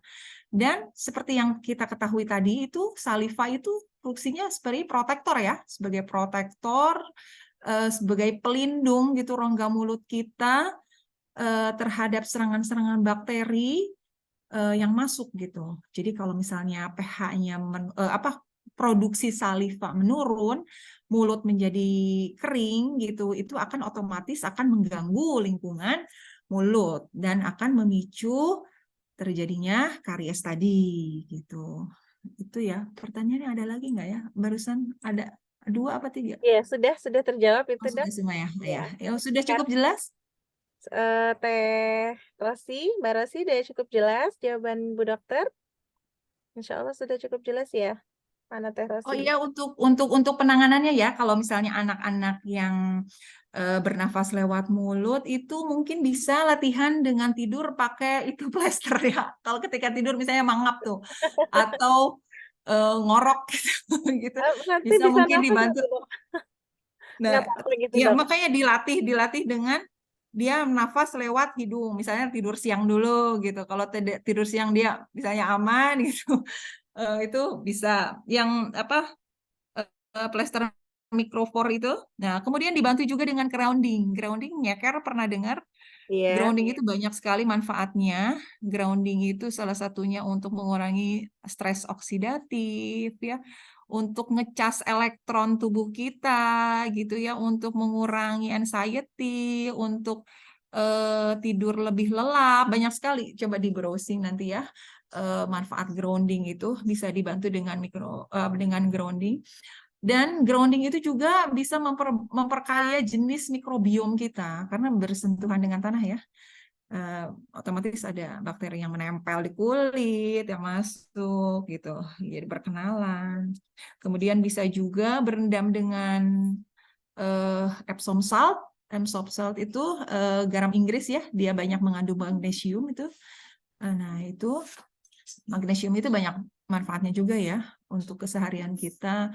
Sama seperti D3, magnesium itu kebutuhannya daily harus karena mempengaruhi kerja organ-organ kita ya. Magnesium itu sangat diperhatikan.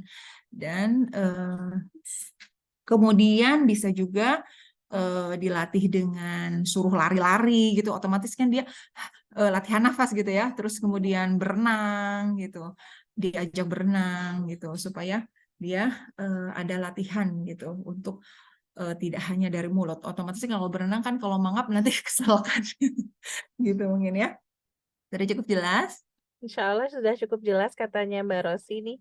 Dan kebetulan Oke. anaknya ini memang masih sering nafas lewat mulut saat tidur katanya, Oh Dok. gitu.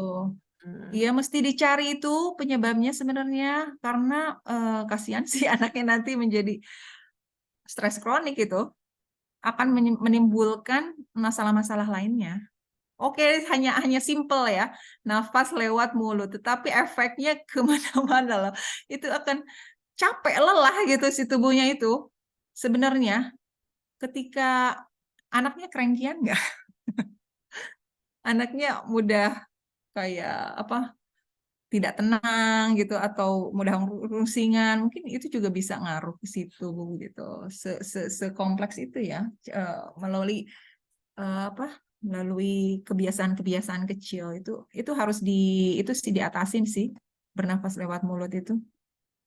Ya, semoga dimudahkan ya Mbak Rosi, Mm. anaknya biar nggak bernafas lewat mulut. Nah, katanya kebetulan anaknya mudah rungsingan, Dok. Betul. Kan, Masya Allah ya ya kan. pengaruhnya ya. Iya, dia itu jadi kondisi tubuhnya akan stres gitu. Yang harusnya deep sleep, yang harusnya tubuhnya rileks gitu ya. Terus menabung energi akhirnya terbuang ke situ gitu. Walau alam. Baik, untuk pertanyaan terakhir ya dokter, karena sudah malam Iya. juga, dokter butuh Oh iya. istirahat juga teman-teman. Ini Ini terakhir jam dari berapa ini sih sampai lupa. setengah 10. Teh Iya. Zahra, ada 2 pertanyaan. Yang pertama, plak pada gigi anak usia 3 tahun, bagaimana cara mengatasinya? Kemudian, Nah, kan plak itu kan apakah menyebabkan bau mulut karena nafas anak saya seperti bau susu katanya. baik. Jadi plak itu sebenarnya ya perlekatan produk bakteri juga ya. Itu produk hasil bakteri juga plak itu. Cuman beda aja jenisnya. Jenis bakterinya beda aja yang nempel di situ. Biasanya itu karena itu deposit sisa-sisa dari makanan, dari air susu bisa banget gitu. Yang menempel pada gigi lama-lama itu si plak itu bisa jadi karies juga. Plak itu ya kalau dibiarkan gitu berlama-lama bisa juga si permukaan emalnya jadi rusak gitu. Nah, caranya untuk mengatasi plaknya itu selain dibantu dibersihkan di dokter gigi ya, biasanya dokter gigi akan menghilangkan secara mekanis ya si plak-plak itu. Dan kemudian agar tidak tumbuh lagi yang seperti tadi diketahui berarti eh, adanya ketidakseimbangan tadi disbiosis. Kenapa dia muncul plak? Kalau normalnya kan tidak muncul plak. Kalau dia muncul plak berarti ada yang nggak beres gitu. Keberagaman mikrobiomnya terganggu juga gitu. Coba lebih beragam mikrobiomnya, kemudian asupan probiotiknya, kemudian kurangin mungkin air susunya gitu ya. Karena susunya susu formula apa? Susu apa ya? Kalau susu formula itu kandungan gulanya tinggi juga ya. Makanya dia eh, bisa memicu karies, bisa memicu yang lain ya. Karena dia lengket ya. Susu itu bersifat asam ya. Bersifat asam, kemudian kalau menempel dia berarti dia ada bakteri yang dominan di situ gitu ya. Ada bakteri yang dominan, ada yang bisa menimbulkan plak tadi. Jadi solusinya tadi dibantu dibersihkan ke dokter gigi dan diperbaiki ya, diperbaiki penyebabnya yaitu dengan ditambah keberagaman mikrobiomnya, dijaga keseimbangannya dan asupan serat tadi ya. Asupan serat, kurangin gulanya gitu. Itu sih mungkin. Alhamdulillah, Teh Zahranya ternyata sudah live ya kayaknya. Bu Dokter mungkin nanti Iya, ada bisa banyak yang di live. heeh, karena sudah malam. Baik, Oh terima iya. kasih banyak Bu Dokter. Alhamdulillah, semua Iya. pertanyaan sudah terjawab. Alhamdulillah. Apakah ada yang mau bertanya lagi sebelum ditutup? Insya Allah sudah ya, sudah cukup jelas ya. Saya sebenarnya ada Daripada kemalaman ya, mana malam mau Mas ya. Ya, ini udah Tadi jam ada berapa? Saya nggak sharing lihat juga jam nanti lagi. aja. ini hampir setengah 10 malam Bu Dokter. Oh iya, oh Alhamdulillah. Masya Allah. Insya Mm-mm. Allah, Alhamdulillah. Sebenarnya saya juga banyak banget nih pertanyaan ke Bu Dokter, mungkin nanti bisa japri aja ya, karena ini udah Boleh di Iya, di grup. grup Kalau aja misalnya ya. masih ada pertanyaan, nanti saya jawab lewat Insya PDF. Allah, Insya Allah, Alhamdulillah. Barakallahu fiik. Terima Mudah-mudahan. kasih Bu Dokter Makasih atas Bu Dokter. pemaparan materi malam hari ini. Insya Allah bermanfaat sekali ya teman-teman, dan jangan lupa nanti Bu Dokter mungkin boleh share PPT-nya ya ke grup, karena ini Ya, bagus insya Allah. sekali gitu ya, untuk Mm-mm. apa namanya, pengetahuan untuk teman-teman semua di grup. Mm-mm. Baik, mungkin closing statement dari saya adalah tadi ya bagus sekali di akhir yang dokter bilang, ketika kita memperbaiki dari apa, oral ya, mulut gitu ya, kita sedang memperbaiki semua kondisi tubuh kita ya kalau nggak salah ya, seluruh keadaan tubuh kita gitu. Jadi sebenarnya awal mula penyakit itu, bisa jadi dari, mulut gitu ya, oral.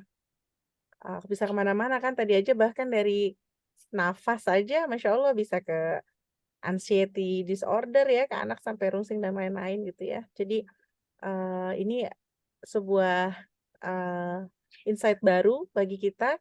Semoga, kita jadi lebih menjaga juga kesehatan gigi anak-anak kita, selain gigi juga, bagaimana mencukupi asupan suplemen gitu, kemudian, makanan buat anak-anak gitu ya. Mungkin yang selama ini kita menganggap itu, belum menjadi hal yang prioritas, mungkin setelah ini menjadi hal yang prioritas gitu ya. Seperti saya tadi kan, oh ternyata dari sejak dini udah bisa loh ya dental floss gitu, itu kan itu kayak ilmu juga baru buat saya gitu, karena kan saya pikir sikat gigi saja sudah cukup gitu ya, ternyata, eee, dengan flossing juga perlu gitu ya. Jadi semoga, malam hari ini, bisa membawa, eee, hal yang lebih baik ke depannya buat kita semua.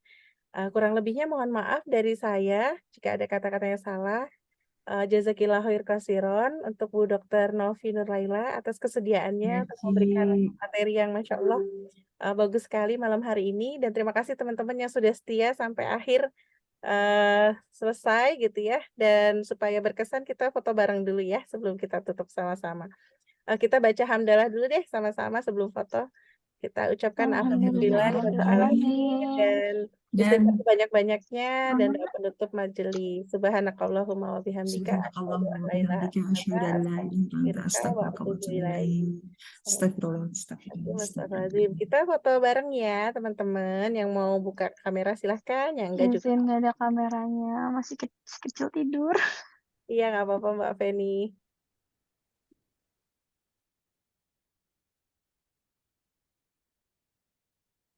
Bu Dokter, boleh share screen-nya ditutup dulu. Oh iya, Mohon maaf. awan. Nggak Ini, apa-apa, Dok. kakak, stop share. Oke. Nah, oke.